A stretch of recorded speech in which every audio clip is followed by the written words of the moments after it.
ಇಲ್ಲಿ ತಿಳ್ಕೊಬೇಕಾಗಿರೋದು ಏನಂದರೆ ಪೋಸ್ಟರ್ ಮೇಲೆ ಮೆರೆಯೋದಕ್ಕೆ ಸಾಧ್ಯ.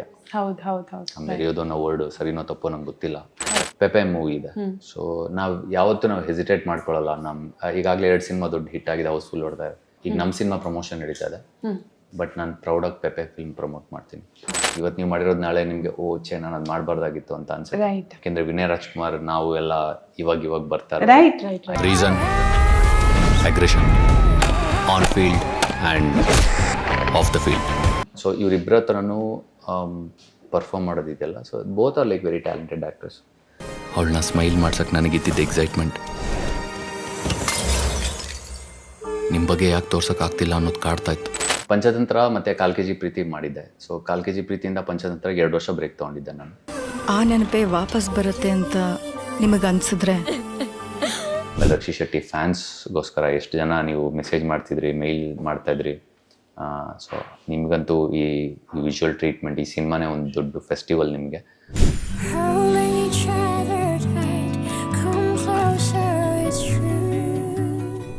ಹಾಯ್, ಎಲ್ರಿಗೂ ನಮಸ್ಕಾರ. ನೀವು ನೋಡ್ತಿದ್ದೀರಾ ಕನ್ನಡ ಫಿಲ್ಮಾಲಜಿ. ಕನ್ನಡ ಚಿತ್ರರಂಗದಲ್ಲಿ ಎಂತಹ ಸಿನಿಮಾಗಳು ಬಂದರೂ ಕೂಡ ಒಂದು ಪ್ರೇಮ ಕಥೆಗೆ ಯಾವಾಗಲೂ ಕೂಡ ಮನಸ್ಸು ಹಾತೊರಿತಾ ಇರುತ್ತೆ. ಆ ಕ್ರೇವಿಂಗ್ಸ್ ಅಂತ ಏನು ಹೇಳ್ತೀವಿ, ಮಾಸ್ ಸಿನಿಮಾ ಆಗಲಿ, ಕ್ಲಾಸ್ ಸಿನಿಮಾ ಆಗಲಿ, ಎಂಥದ್ದೇ ಒಂದು ನವಿರಾದ ಪ್ರೇಮ ಕಥೆ ಬಂದರೆ ಹೌದಪ್ಪ ಈ ಸಿನಿಮಾ ಮನಸ್ಸಿನಲ್ಲಿ ಉಳಿಯುತ್ತೆ ಅನ್ಸುತ್ತೆ. ಅಂಥದ್ದೇ ಒಂದು ಸಿನಿಮಾ ಇದೆ, ಸೆಪ್ಟೆಂಬರ್ 5ಕ್ಕೆ ರಿಲೀಸ್ ಆಗ್ತಿದೆ. ಚಿತ್ರದ ನಾಯಕ ನಟ ವಿಹಾನ್ ನಮ್ಮ ಜೊತೆಗಿದ್ದಾರೆ. ನಮಸ್ಕಾರ, ಹೇಗಿದ್ದೀರಿ? ನಮಸ್ಕಾರ, ಚೆನ್ನಾಗಿದ್ದೀನಿ. ನೀವು ಚೆನ್ನಾಗಿದ್ದೀರಾ? ಸೂಪರ್ ಆಗಿದ್ದೀನಿ. ಸೊ ಒಂದು ಕಡೆ ಪಂಚತಂತ್ರದ ಶೃಂಗಾರದ ಹೊಂಗೆ ಮರ ಎಷ್ಟೋ ಟೈಮ್ ತನಕನೂ ಕಾಡ್ತಾ ಇದ್ದಂತಹ ಹಾಡು ಈಗ ಅನಾಹಿತ ಹೇಳೋ ಗೆಳತಿ ಮೂಲಕ ಬೇರೆ ಲುಕ್ಕಲ್ಲೇ ಕಾಣಿಸ್ಕೋತಾ ಇದ್ದೀರಿ. ಸೊ ಹೇಗೆ ಅನ್ನಿಸ್ತಾ ಇದೆ ಇಬ್ಬನಿ ತಬ್ಬಿದ ಇಳೆಯಲಿ ವೈಬ್ಸ್? ಇಬ್ಬನಿ ತಬ್ಬಿದ ಇಳೆಯಲಿ ಅದು ಕಂಪ್ಲೀಟ್ಲಿ ಅದು ಸ್ಕ್ರಿಪ್ಟ್ ಮೇಲೆ ಹೋಗುತ್ತೆ. ವಿಹಾನ್ ಅವ್ರು ತುಂಬ ಸೀರಿಯಸ್ ಆಗಿ ಮಾತಾಡ್ತಿದ್ದೀರಾ, ಸ್ವಲ್ಪ ನಗಾಟ ಮಾತಾಡಿ. Okay.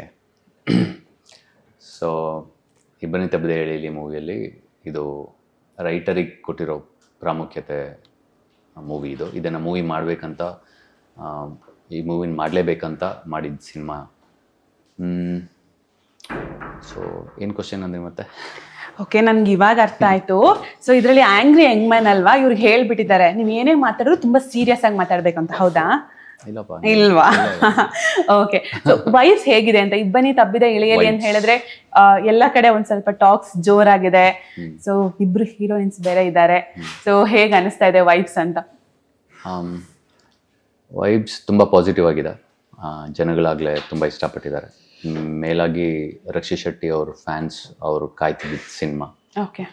So entire credit goes to Param studios. ಈ ಥರ ಒಳ್ಳೆ ಸಿನಿಮಾ ಕೊಟ್ಟಿದ್ದಾರೆ. ಇನ್ನೊಂದೇನಂತಂದರೆ ಈ ಥರ ಸಿನಿಮಾ ಲವ್ ಡ್ರಾಮಾ ಎಲ್ಲ ಸಿನಿಮಾನೂ ಬರುತ್ತೆ. ಬಟ್ ತೋರಿಸೋ ರೀತಿ ಇದೆಯಲ್ಲ, ಅದು ತುಂಬ ಇಂಪಾರ್ಟೆಂಟ್ ಆಗುತ್ತೆ. ಬೇರೆ ರೀತಿ ನೋಡಿದೆ ಒಂದು ಹೀರೋಯಿನ್ನ ಒಂದು ರೆಸ್ಪೆಕ್ಟ್ ಭಾವದಲ್ಲಿ ತೋರಿಸೋದು, ಗೌರವ ಎಷ್ಟು ಚೆನ್ನಾಗಿ ಗೌರವ ಕೊಡ್ತಾರೆ ಒಬ್ರೊಬ್ರು, ಅದ್ರ ಮೇಲೆ ಜಾಸ್ತಿ ಫೋಕಸ್ ಮಾಡಿ ತೋರಿಸಿದ್ದಾರೆ. ತುಂಬ ಕ್ಲಾಸಾಗಿ ತೋರಿಸಿದ್ದಾರೆ. All credit goes to Chandrajith Belliappa. Super. So in songs ಎಲ್ಲ ನಿಮ್ಗಾಗಲೇ ಗೊತ್ತಿರೋ ಪ್ರತಿಯೊಬ್ಬರಿಗೂ 4 ಸಾಂಗ್ ರಿಲೀಸ್ ಆಗಿದೆ. 4 ಸಾಂಗು ತುಂಬ ಇಷ್ಟಪಟ್ಟಿದ್ದಾರೆ. So nice. ರಿಯಲ್ ಲೈಫಲ್ಲಿ ನೀವು ಒಳ್ಳೆ ಕ್ರಿಕೆಟರಾ? ರಿಯಲ್ ಲೈಫಲ್ಲೂ ಕ್ರಿಕೆಟರೇ ಇಲ್ಲ, ಎಲ್ಲ ಸ್ಪೋರ್ಟ್ಸು ಆಡ್ತಾ ಇದ್ದೆ. ಸೊ ಅಷ್ಟೇ, ಇನ್ನೇನಿಲ್ಲ. ತುಂಬ ವರ್ಷಗಳಾಯ್ತು ಕ್ರಿಕೆಟ್ ಆಡಿ. ಓಕೆ. ಸೊ ಈಗ ಹೇಳಿದ್ ನೀವು ವಿಹಾನ್ ಅವರ 2 ಲುಕ್ಕಲ್ಲಿ ತೋರಿಸ್ತಾರೆ, ಹೌದಲ್ಲ? ಸೊ ಸಿದ್ಧಾರ್ಥ್ ಅಶೋಕ್ ಅವ್ರ 2 ಲುಕ್ ತೋರಿಸ್ತಾರೆ. ನಿಮ್ಗೆ ಯಾವ ಲುಕ್ ಇಷ್ಟ ಆಯ್ತು? 3 ಲುಕ್. 3 ಲುಕ್ ಇದೆಯಾ? ಓಕೆ, 3 ಲುಕ್ ಇದೆ. ಸೊ ಯಾವ್ದು ಇಷ್ಟ ಆಯ್ತು? 4 ಲುಕ್ ಇದೆ. ಇನ್ನೊಂದೆರಡು ಏನಾದ್ರು ಇದ್ರೆ ಹೇಳ್ಬಿಡಿ. ಇದೇ ಇದೆಯಲ್ಲ ಚಿಗುರು ಮೀಸೆ. ಓಕೆ. ಹಾ, ಅದೇ ಸಾಂಗ್ ಹೇಳು ಗೆಳತಿ. ಟೀನೇಜರ್. ಓಕೆ. ಸೊ ಅಲ್ಲಿಂದ ಯಾವ ಲುಕ್ ನಿಮಗೆ ತುಂಬಾ ಇಷ್ಟ ಆಯ್ತು? ಇಲ್ಲ ಎಲ್ಲ ಲುಕ್ಕು ಇಷ್ಟ. ಯಾಕೆಂದರೆ ಎಲ್ಲದನ್ನು ಇಷ್ಟೇ ಪರ್ಫೆಕ್ಟ್ ಆಗಿರ್ಬೇಕಂತಾನೆ ಮಾಡಿದ್ದು. ಕ್ರಿಕೆಟರ್ಗೆ ಏನು ಬೇಕಿತ್ತು ಫಿಸಿಕ್, ಆ ಥರನೇ ಮಾಡಿದ್ದೀವಿ. ಅದೇ ಲಾಂಗ್ ಹೇರಲ್ಲಿ ನೋಡ್ತೀರಾ ನೀವು. ಜೊತೆಗೆ ಆ ಫಿಸಿಕ್ ಕೂಡ ಅಥ್ಲೀಟ್ ಫಿಸಿಕ್ ಹೆಂಗೆ ಇಟ್ಕೊಂಡಿದ್ದೆ ಅದು. ಇನ್ನು ಕಾರ್ಪೊರೇಟ್ ವರ್ಲ್ಡಲ್ಲಿ ಇರ್ತೀನಲ್ಲ, ಸೊ MNC ಕಂಪ್ನಿಲೆಲ್ಲ ವರ್ಕ್ ಮಾಡ್ತಿದ್ರೆ ಹೆಂಗಿರ್ತಾರೆ, ಹೇಗೆ ಡ್ರೆಸ್ ಮಾಡ್ಕೊತಾರೆ, ಆ ಫಿಸಿಕ್ ಇಟ್ಕೊತದೆ. ಸೊ ಟೈಮ್ ಇರ್ತಿತ್ತು. 2 ವರ್ಷ ಸಿನಿಮಾ ಅಂತಂದರೆ ನಿಮ್ಗೆ ಏನಿಲ್ಲ ಅಂದರೂ 3 ತಿಂಗಳು ಒಂದೊಂದು ಲುಕ್ಕಿಗೆ ಚೇಂಜ್ ಆಗ್ತದೆ. ಆಮೇಲೆ ಇನ್ನೊಂದು ತುಂಬ ಬಿಯರ್ಡ್, ಗಡ್ಡ ಎಲ್ಲ ಬಿಟ್ಕೊಂಡು, ಕನ್ನಡಕ ಹಾಕ್ಕೊಂಡು, ಸ್ವಲ್ಪ 40 ಏಜ್ ಇರೋ ಥರ ಆ ಮೆಚ್ಯೂರ್ ಇದು ಟ್ರಾನ್ಸ್ಫಾರ್ಮೇಷನ್ ಒಂದು ಬೇಕಿತ್ತು, ಅದೊಂದು ಮಾಡಿದ್ದಾರೆ. ಇನ್ನು ಅದು ಬಿಟ್ಟರೆ ಹೇಳು ಗೆಳತಿ ಸಾಂಗ್ ಒಂದು 1970ಸ್ದೊಂದು ಇದು ಬರುತ್ತೆ ಪೋರ್ಷನ್. ಸೊ ಅಲ್ಲಿ ಚಿಕ್ಕ ಮೀಸೆ. ಕಾಲ್ ಕೆಜಿ ಪ್ರೀತಿಯ ವಿಹಾನ್ಗೂ ಪಂಚತಂತ್ರದ ವಿಹಾನ್ಗೂ ಇಬ್ಬನಿ ತಬ್ಬಿದ ಇಳೆಯಲಿ ವಿಹಾನ್ಗೂ ಏನು ಡಿಫ್ರೆನ್ಸ್ ಇದೆ ಅಂತ ಅನ್ಸುತ್ತೆ? ಯಾಕಂದ್ರೆ ಒಬ್ಬ ಆಕ್ಟರ್ ಆಗಿ ಪಾತ್ರದಿಂದ ಪಾತ್ರಕ್ಕೆ ಸ್ವಲ್ಪ ಒಂದು ಅಪ್ಗ್ರೇಡೇಷನ್ ಅಥವಾ ಚೇಂಜಸ್ ಬೇಕಾಗುತ್ತೆ. ಸೊ ಅಂತಹ ಚೇಂಜಸ್ ಅಥವಾ ವೆಲ್ಕಮಿಂಗ್ ನೇಚರ್ ಏನಿತ್ತು ಇಬ್ಬನಿ ತಬ್ಬಿದ ಇಳೆಯಲಿ? ನಾನು ಇಲ್ಲ ಈ ಸಿನಿಮಾ ಮಾಡಬೇಕು ಅನ್ನೋದು ಏನಿತ್ತು ಅಂತ ಮೊದಲ ಪಾಯಿಂಟ್? ಇಲ್ಲ ಈ ಸಿನಿಮಾ ಮಾಡಬೇಕು ಅಂದರೆ ಏನು? ಒಂದು ಮೇಯ್ನ್ ಇದು ನನ್ನ ಉದ್ದೇಶ ಇದ್ದಿದ್ದು ಪಂಚತಂತ್ರ ಮತ್ತು ಕಾಲ್ ಕೆ ಜಿ ಪ್ರೀತಿ ಮಾಡಿದ್ದೆ. ಸೊ ಕಾಲ್ ಕೆ ಜಿ ಪ್ರೀತಿಯಿಂದ ಪಂಚತಂತ್ರಕ್ಕೆ 2 ವರ್ಷ ಬ್ರೇಕ್ ತೊಗೊಂಡಿದ್ದೆ ನಾನು. ಯಾಕೆಂದರೆ ಕಾಲ್ ಕೆ ಜಿ ಪ್ರೀತಿದು ಮರಿಬೇಕು ಜನ ಆ ಥರ. ಸೊ ಪಂಚತಂತ್ರ ಮಾಡಬೇಕಾದ್ರೆ ಅಲ್ಲಿ 19-20 ವರ್ಷದ ಹುಡುಗನ ರೋಲ್ ಮಾಡಬೇಕಿತ್ತು. ಒಬ್ಬ ಮೆಕ್ಯಾನಿಕ್ ಹುಡುಗ, ತರಲೆ, ಈ ಥರ. ಸೊ ಆ ಕ್ಯಾರೆಕ್ಟರ್ಗೆ ಏನು ಬೇಕು ಅದು ಮಾಡಿದೆ. ಅದಾದಮೇಲೆ ಮತ್ತೆ ಬ್ರೇಕ್ ಕೊಟ್ಟು ಇಲ್ಲ ಇವಾಗ ಒಂದು ಸಟಲ್ ಇದು ಮಾಡೋ. ಈಗ ಪಂಚತಂತ್ರದಲ್ಲಿ ತುಂಬ ಹೈಪರ್ ಆ್ಯಕ್ಟಿವ್, ತುಂಬ ಎನರ್ಜೆಟಿಕ್ ಪರ್ಫಾರ್ಮೆನ್ಸ್ ಅದು. ಅದಾದಮೇಲೆ ಈ ಸಲ ಸುಮ್ಮನೆ ಸಟಲ್ ಆಗಿರೋದು ಮಾಡೋಣ ಆ್ಯಂಡ್ ಎಟ್ ವೆರಿ ಚಾಲೆಂಜಿಂಗ್ ಆಗಿರಬೇಕು, ಎಕ್ಸ್ಪ್ರೆಷನ್ಸಲ್ಲಿ ಜಾಸ್ತಿ ಆಟ ಆಡಬೇಕಂತ ಇದರಲ್ಲಿ. ಸೊ ಅವಾಗ ಬಂದಿದ್ದು ಸಿನಿಮಾ ಇದು. ಆಮೇಲೆ ಒಂದು ಹೇಳಿದಾಗದೆ ತುಂಬ ಮೆಚ್ಯೂರ್ಡ್ ರೋಲಲ್ಲಿ ಹೆಂಗೆ ಮಾಡ್ಬೋದು ಅಂತ. ಆಮೇಲೆ ಆ್ಯಕ್ಟರ್ಗೆ ಅದೊಂದು ನನಗೆ ಯಾವಾಗಲೂ ಇತ್ತು, ಅದು ಹೀರೋ ಅಂದ ಮಾತ್ರಕ್ಕೆ ಅವಾಗೆ ಹಿಂಗೆ ಸ್ಕ್ರಿಪ್ಟ್ ಚೂಸ್ ಮಾಡ್ತಾನೆ ಅನ್ನೋದು ನಾನು ತೋರಿಸ್ಬಾರ್ದು. ತುಂಬ ಪರ್ಫಾರ್ಮೆನ್ಸ್ ಓರಿಯೆಂಟೆಡ್ ವಿಹಾನ್ ಇವನು ಅಂತ ಅದು ಬರಬೇಕಿತ್ತು. ಅದು ನನಗೆ ಸಿಕ್ತು ಪಂಚತಂತ್ರದಲ್ಲಿ. ಕಾಲ್ ಕೆ ಜಿ ಪ್ರೀತಿ ಎಲ್ಲ ತುಂಬ ಸಿಕ್ತು. ಅವಾಗ ಸಿಕ್ಕಿದಾಗ ಜನ ಅಷ್ಟೊಂದು ನೆಕ್ಸ್ಟ್ ಎಕ್ಸ್ಪೆಕ್ಟ್ ಮಾಡ್ತಿರ್ತಾರಲ್ಲ, ಓಕೆ ಈ ಹುಡುಗ ಚೆನ್ನಾಗಿ ಎಂಟರ್ಟೈನ್ ಮಾಡ್ತಾನೆ, ಪರ್ಫಾರ್ಮ್ ಚೆನ್ನಾಗಿ ಮಾಡ್ತಾನೆ, ನೋಡೋಣ ಈ ಹುಡುಗಂದು ಅನ್ನೋದೊಂದು ಇತ್ತು. ಸೊ ಅದಕ್ಕೆ ಇದರಲ್ಲಿ ಇಷ್ಟು ಟ್ರಾನ್ಸ್ಫಾರ್ಮೇಷನ್. ಓಕೆ, ಒಂದು ಸಿನಿಮಾದ ಮೊದಲ ಟಿಕೆಟ್ ಸೆಲ್ ಮಾಡಿದ್ರೆ ಸಿನಿಮಾದ ಆಲ್ಬಮ್ ಅಂತೆ, ಜೊತೆಗೆ ಮೇಕಿಂಗ್ ಕೂಡ ಹೌದು. ಸೊ ಇಷ್ಟು ರಿಚ್ ಆಗಿ ಮೇಕಿಂಗ್ ಮಾಡಿದ್ದಾರೆ. ಸೊ ಎಲ್ಲ ಕಡೆ ಪ್ರೆಸ್ ಮೀಟ್ಸ್ ಎಲ್ಲ ನಾವು ಗಮನಿಸ್ತಾ ಇದ್ವಿ, ಇಷ್ಟೊಂದು ಬಂಡವಾಳ ಹಾಕಿದ್ದಾರೆ. ಹೊಸಬ್ರ ಮೇಲೆ ಬಂಡವಾಳ ಅಂದರೆ ನಮ್ಮ ಜನದ ಮೈಂಡ್ಸೆಟ್, ನೀವು ಒಂದು 10-20 ಸಿನಿಮಾ ಮಾಡಿದಂಗೆ ಹೊಸಬ್ರ ಅಂತಾನೆ ಅವ್ರು ಟ್ರೀಟ್ ಮಾಡೋದು. ಸೊ ನಿಮ್ಮ ಪ್ರೊಡಕ್ಷನ್ ಹೌಸ್ ಅದ್ರಲ್ಲಿ ಮೇಜರ್ ರೋಲ್ ಪ್ಲೇ ಮಾಡುತ್ತೆ. ಗುಪ್ತಾ ಅವರಾಗಿರಬಹುದು, ರಕ್ಷಿತ್ ಶೆಟ್ಟಿ ಸರ್ ಆಗಿರಬಹುದು. ಸೊ ಈ ಸಿನಿಮಾ ಒಂದು ಪ್ರಾಸೆಸ್ ನೀವು ಎಂಜಾಯ್ ಮಾಡಬೇಕಾದ್ರೆ ಇಷ್ಟು ರಿಚ್ನೆಸ್ ಆಗಿ ಮೂಡ್ ಬರುತ್ತೆ ಅಂತ ನಿಮ್ಗೆ ಅನ್ಸಿತ್ತಾ? ಹಾಂ, ಡೆಫಿನೆಟ್ಲಿ. ಈಗ ಡೈರೆಕ್ಟರ್ದು ಆಸೆ ಅಷ್ಟಿತ್ತು. ಅವ್ರು ಬಂದು ಫಸ್ಟ್ ಡೇ ಸ್ಕ್ರಿಪ್ಟ್ ಹೇಳ್ಬೇಕಾದ್ರೇ ಈಗೇನು ನೋಡ್ತಾ ಇದ್ದೀರಾ ವಿಜುವಲಿ, ಆ ಲೈಟಿಂಗ್ಸ್ ಇದೆಲ್ಲ, ಆ ಮೂಡ್ ಕ್ರಿಯೇಟ್ ಮಾಡಿದಾರಲ್ಲ, ಅದೆಲ್ಲ ಡೈರೆಕ್ಟರ್ ಮುಂಚೆನೇ ಅದನ್ನು ಬರೆದಿಟ್ಟಿದ್ರು. ಹಿಂಗೆ ಬೇಕು ಅಂತ ಪ್ರತಿಯೊಂದೂ. ನಾವು ಹಾಕೋ ಕಾಸ್ಟ್ಯೂಮ್ಸಿಂದ ಹಿಡಿದು ಆ ಕಲರ್ ಪ್ಯಾಲೆಟ್ಸ್ ಹೆಂಗಿರಬೇಕು, ಆಮೇಲೆ ಹೀರೋಯಿನ್ ಅದೊಂದು ಕ್ಯಾಮ್ರಾ ಜೊತೆಗೆ ಛತ್ರಿ, ಅದೆಲ್ಲ ಹಿಂಗೆ ಇರಬೇಕಂತ ಬರೆದಿದ್ರು. ಆಮೇಲೆ ಅದೇ ರೆಫರೆನ್ಸಸ್ಗಳು ಇಟ್ಕೊಂಡಿರ್ತಾರೆ ಎಲ್ಲ ಡೈರೆಕ್ಟರ್ನು, ಇದೇ ಈ ಥರ ಈ ಕಲರ್ ಪ್ಯಾಲೆಟ್ಸಲ್ಲೇ ಈ ಥರ ಕ್ಯಾನ್ವಸಿಂಗಲ್ಲೇ ಮಾಡಬೇಕು ಅಂತ. ಸೊ ಆ ಸಿನಿಮಾಟೋಗ್ರಫರ್ ಸಿಗೋಕ್ಕೆ ಅದೇ ಶೈಲಿಲಿ ಶ್ರೀವತ್ಸನ್ ಅವರು ಕೆಲವು ಇನ್ಸ್ಟಾಗ್ರಾಮಲ್ಲಿ ಫೋಟೋಸ್ ಎಲ್ಲ ಹಾಕ್ಕೊಂಡಿದ್ರು, ಅವ್ರ ವರ್ಕ್ ಹಾಕ್ಕೊಂಡಿದ್ರು. ಸೊ ಇವರು ಹಾಗೆ ಶ್ರೀವತ್ಸನ್ ಅವ್ರನ್ನ ಅಪ್ರೋಚ್ ಮಾಡಿ ಅದೇ ಥರ ಕ್ಯಾಮ್ರಾಮನ್ ತಂದರು, ಅದೇ ಥರ ಮ್ಯೂಸಿಕ್ ಡೈರೆಕ್ಟರ್ ಕೂಡ ಇವ್ರನ್ನ ಅರ್ಥ ಮಾಡಿಕೊಂಡು ಅಷ್ಟು ಇಂಪಾಗಿರೋ ಸಾಂಗ್ನ ಮ್ಯೂಸಿಕ್ ಕೊಡೋರ್ನೇ ಕರ್ಕೊಂಡು ಬಂದರು. ಓಕೆ, ಸೊ ಈ ಥರ. ಒಂದು ಸೀರಿಯಸ್ ಕ್ವೆಶನ್ ಕೇಳ್ತೀನಿ, ತುಂಬ ಆನೆಸ್ಟಾಗಿ ಆನ್ಸರ್ ಮಾಡಬೇಕು. ಸಿದ್ಧಾರ್ಥ್ ಅಶೋಕ್ ಅನಾಹಿತ್ ಅವ್ರ ಜೊತೆ ಹೋಗ್ತಾರಾ, ರಾಧೆ ಜೊತೆ ಹೋಗ್ತಾರಾ? ಸಿದ್ಧಾರ್ಥ್ ಅಶೋಕ್ ಇನ್ನೊಬ್ರು ಇದ್ದಾರೆ, ಅವ್ರ ಜೊತೆ ಹೋಗ್ತಾರೆ. ಓಕೆ, ಸೊ ಅದು ಯಾರದು? ಅದನ್ನ ನಮಗೆ ತೋರಿಸಿಲ್ವಾ? ಇಲ್ಲ, ಅದು ಗೆಸ್ಟ್ ಅಪಿಯರೆನ್ಸ್. ಓ ನೋಡಿ. ಸೊ ಓಕೆ, ಸೊ ಇಬ್ಬನಿ ತಬ್ಬಿದ ಇಳೆಯಲಿ ಅನ್ನೋ ಈ ಕಾನ್ಸೆಪ್ಟ್ ಅಥವಾ ಈ ಟೈಟಲ್, ಸೊ ಏನಂತ ನೀವು ಜಸ್ಟಿಫೈ ಮಾಡ್ತೀರಾ ಅಥವಾ ಇದ್ರ ಬಗ್ಗೆ ಹೇಳೋದಾದ್ರೆ?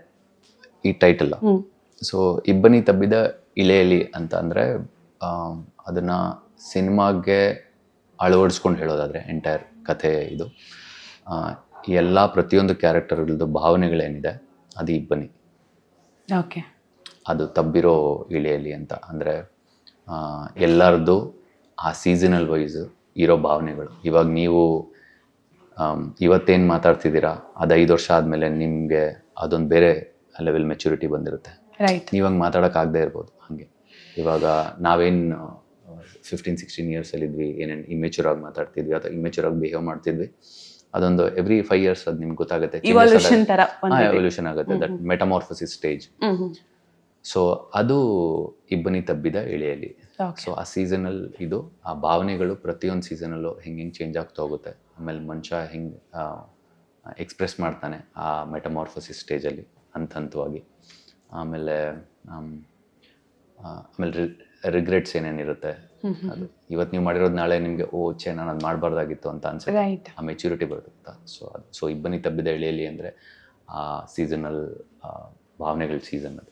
ಓಕೆ, ನಿಮ್ಮ ಹೀರೋಯಿನ್ಸ್ ಬಗ್ಗೆ ಹೇಳಿ. ಇಬ್ರು ಬ್ಯೂಟಿಫುಲ್ ಹೀರೋಯಿನ್ಸ್ ಇದ್ದಾರೆ. ಒಂದು ರೀತಿ ಟ್ರಯಾಂಗಲ್ ಲವ್ ಸ್ಟೋರಿ ತರ ಅನ್ಸುತ್ತೆ, ಹೌದಾ? ಸಿನಿಮಾ ನೋಡಬೇಕು, ಅದಕ್ಕೆ ಹೇಳೋಕ್ಕಾಗಲ್ಲ. ಇಲ್ಲ, ಸ್ವಲ್ಪ ಹೇಳ್ಬೇಕು ನೀವು. ಯಾರಾದರೂ ಒಬ್ಬರು ಬಿಟ್ಕೊಟ್ಟಿರೋದು ನಮ್ಮ ಹೀರೋಯಿನ್ಸು ಸ್ಟೋರಿನ ನೀವು ನನಗೆ ತೋರಿಸಿ ಫುಟೇಜ್. ಅವ್ರು ಏನೋ ಬಿಟ್ಕೊಟ್ಟಿದ್ರೆ ನಾನು ಬಿಟ್ಕೊಡ್ತೀನಿ ಸ್ಟೋರಿ. ಬಿಹಾನ್ ಕೇಳಿ ಅಂತ ಹೇಳಿದಾರೆ ಅವರು. ನೀವು ತುಂಬಾ ಸೆಟಲ್ಡ್ ಆಗಿ ಮಾತಾಡ್ತಿದ್ರಲ್ಲ, ಸ್ವಲ್ಪ ಕೇಳೋಣ ಅಂತ. ಇಷ್ಟೊಂದು ಓಪನ್ ಆಗಿ ಮಾತಾಡ್ತೀನಿ. ಓಕೆ.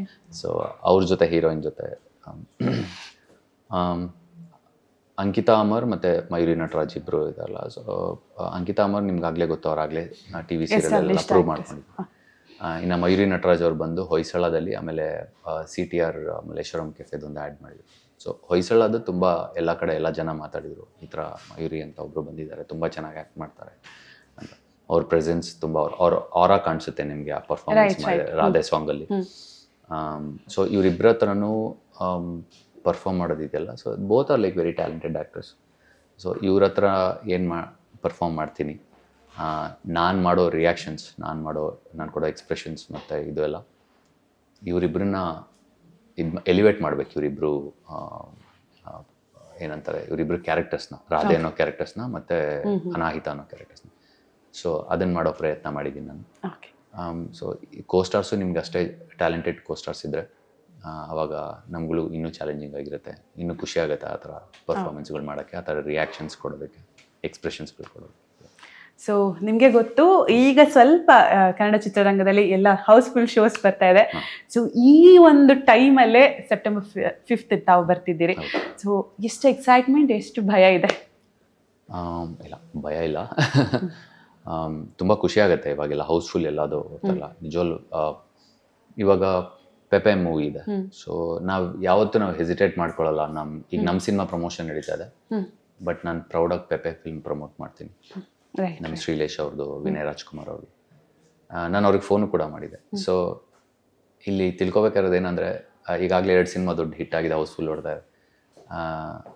ಇಷ್ಟೊತ್ತವರೆಗೂ ನೀವು ನಗದೇ ಇಲ್ವಾ ಅಂತಿದ್ದೀರಿ, ನನ್ನ ನಗ್ತಾ ಇದ್ದೀನಿ. ಸೊ ಅದಕ್ಕೆ ಕಾರಣ ಏನು, ನಮ್ಮ ಕನ್ನಡ ಇಂಡಸ್ಟ್ರಿಗೆ ಬರ್ತಿರೋ ಮೂವಿ. ರೈಟ್. ಸೊ ನಾನು ಎಕ್ಸೈಟ್ ಪೆಪೆಗೆ ಆಗಿದ್ದೀನಿ ಇವಾಗ ಫಸ್ಟು. ಅದು ರಿಲೀಸ್ ಆದಮೇಲೆ ನೆಕ್ಸ್ಟ್ ನಮ್ಮ ಮೂವಿಗೆ ಆ ಥರ. I so want Pepe to win, ತುಂಬ ದೊಡ್ಡ ಬ್ಲಾಕ್ ಬಸ್ಟರ್ ಹಿಟ್ ಆಗಲಿ. ಯಾಕೆಂದರೆ ವಿನಯ್ ರಾಜ್ಕುಮಾರ್ ನಾವು ಎಲ್ಲ ಇವಾಗ ಬರ್ತಾರೆ. I wish him all the best. ಆಮೇಲೆ ಶ್ರೀಲೇಶ್ ಅವರು ಎಷ್ಟು ಚೆನ್ನಾಗಿ ತೋರಿಸಿದ್ದಾರೆ. ಹಂಗೆ ಲೈಕ್ ನಮ್ಮ ಚಂದ್ರಜಿತ್ ಬೆಳ್ಳಿಯಪ್ಪ ಅವರು ರೈಟರ್ ಕೂಡ. ಸೊ ಇಲ್ಲಿ ಇಂಡಸ್ಟ್ರಿಲಿ ಏನಕ್ಕೆ ಅಷ್ಟು ಸಿನಿಮಾ ಇವಾಗ ತುಂಬ ಹೌಸ್ಫುಲ್ ಆಗಿ ಓಡುತ್ತೆ ಅಂತಂದ್ರೆ ಒಂದೇ ಕಾರಣ, ಅಂತ ರೈಟರ್ಸ್ಗಳು ಬರ್ತಾ ಇದಾರೆ ಇವಾಗ. ಸೊ ನಾನು ನೋಟಿಸ್ ಮಾಡಿದ್ದಿಲ್ಲಿ ಆ್ಯಕ್ಟರ್ಸ್ಗಳ್ದೇನಿಲ್ಲ, ಒಬ್ಬ ರೈಟರ್ ಅಷ್ಟು ಬ್ಯೂಟಿಫುಲ್ ಆಗಿ ಬರ್ದಿದ್ರೆ ಅಷ್ಟೇ ಆ್ಯಕ್ಟರ್ಗಳು ನಾವಿಲ್ಲಿ ಪೋಸ್ಟರ್ ಮೇಲೆ ಮೆರೆಯೋದಕ್ಕೆ ಸಾಧ್ಯ. ಮೆರೆಯೋದು ಅನ್ನೋ ವರ್ಡ್ ಸರಿನೋ ತಪ್ಪೋ ನಂಗೆ ಗೊತ್ತಿಲ್ಲ, ಬಟ್ ನಿಜ ಹೇಳ್ಬೇಕಂತಂದ್ರೆ ನಾವು ಸೆಲೆಬ್ರೇಟ್ ಮಾಡ್ತಾ ಇದ್ದೀವಿ ಅಂತಂದ್ರೆ ಆ್ಯಕ್ಟರ್ಸ್ಗಳು, ಅದರಿಂದ ಟ್ಯಾಲೆಂಟೆಡ್ ರೈಟರ್ಸ್ ಇದ್ರೆ ಮಾತ್ರ. ಇವಾಗ ಇದ್ದಿರೋ ಮೂವಿಗಳು ಸೇರಿಸಿ ಹೇಳ್ತಾ ಇದ್ದೀನಿ, ರೈಟರ್ಸ್, ಡೈರೆಕ್ಟರ್ಸ್ ಇದು. ಸೊ ಇಮ್ಯಾಜಿನ್ ಮಾಡ್ಕೊಳ್ಳಿ, ಪ್ರೊಡ್ಯೂಸರ್ಸ್ ಇನ್ನೂ ಈ ಥರ ಎಷ್ಟೊಂದು ರೈಟರ್ಸ್ಗಳು ಬರ್ತಾರೆ, ಕತೆ ಹೇಳಕ್ ಬರ್ತಾ ಇರ್ತಾರೆ, ಬಟ್ ಅವ್ರಿಗೆ ರಿಸೋರ್ಸಸ್ ಇಲ್ಲ, ಪ್ರೊಡ್ಯೂಸರ್ಸ್ ಇಲ್ಲ. ಹೌದು. ನಿಮ್ ಕತೆನೇ ತಗೊಂಡ್ರೆ ನೋಡಿ, 9 ವರ್ಷ ಹಳೆ ಕತೆ, ಅಂದ್ರೆ ಹಳೆ ಒಂದು ಕನೆಕ್ಷನ್. 9 ವರ್ಷ ಆದ್ಮೇಲೆ ಸಿನಿಮಾ ಆಗಬಲ್ಲದು ಅಂತ ಹೇಳಿದ್ರೆ ಇದೊಂಥರ ನೀವು ಹೇಳ್ದಂಗೆ ಮ್ಯಾಜಿಕ್ ಆಫ್ ಸಿನಿಮಾ ಅನ್ಬಹುದು. ಸೊ ಅದಕ್ಕೆ ಸ್ಕ್ರಿಪ್ಟ್ ರೈಟರ್ಸ್ಗಳನ್ನ ತಗೊಂಬಂದ್ರೆ ನೀವು ಹೇಳ್ದಾಗ ಹೌಸ್ಫುಲ್ ಇನ್ ಲೈಕ್ 365 ಡೇಸ್ ಓಡುತ್ತೆ. ಸೊ ಎಸ್, ಪ್ಲೀಸ್ ಸ್ಕ್ರಿಪ್ಟ್ ರೈಟರ್ಸ್ಗೆ ಜಾಸ್ತಿ ಪೇ ಮಾಡಿ, ಸ್ಕ್ರಿಪ್ಟ್ ರೈಟರ್ಸ್ಗೆ ಸಪೋರ್ಟ್ ಮಾಡಿ, ಪ್ರಮೋಟ್ ಮಾಡಿ. ತುಂಬಾ ಖುಷಿ ಆಯ್ತು ನಿಮ್ ಜೊತೆ ಮಾತಾಡಿ. ಒಂದು ಖುಷಿ ಏನಂತ ಹೇಳಿದ್ರೆ, ಒಂದು ಸಿನಿಮಾ ಗೆದ್ರೆ ಆಟೋಮೆಟಿಕಲಿ ಒಂದು ಧೈರ್ಯ ಬಂದ್ಬಿಡುತ್ತೆ, ಇಲ್ಲ ನಾವು ಹೋಗಬಹುದು ಅಂತ. ಅಂಥದ್ದೇ ಧೈರ್ಯ ನಿಮ್ಗಿದೆ, ನೀವು ಬೇರೆ ಸಿನಿಮಾನ ಅಪ್ರಿಷಿಯೇಟ್ ಕೂಡ ಮಾಡ್ತಿದ್ದೀರಿ. ಕೊನೆಯದಾಗಿ ಆಡಿಯನ್ಸ್ಗೆ ಏನು ಹೇಳ್ತೀರಿ? ಸೆಪ್ಟೆಂಬರ್ 5ನೇ ತಾರೀಕು ನಮ್ಮ ಸಿನಿಮಾ ರಿಲೀಸ್ ಆಗ್ತಾ ಇದೆ. ಅಪ್ಪ ಅಮ್ಮನ ಜೊತೆ, ನಿಮ್ಮ ಅಜ್ಜಿ ತಾತಂದ್ರ ಜೊತೆ ಹೋಗಿ, ಯಾಕೆಂದರೆ ಹಿರಿಯರು ಕೂಡ ತುಂಬ ಇಷ್ಟಪಡೋ ಸಿನಿಮಾ ಇದು.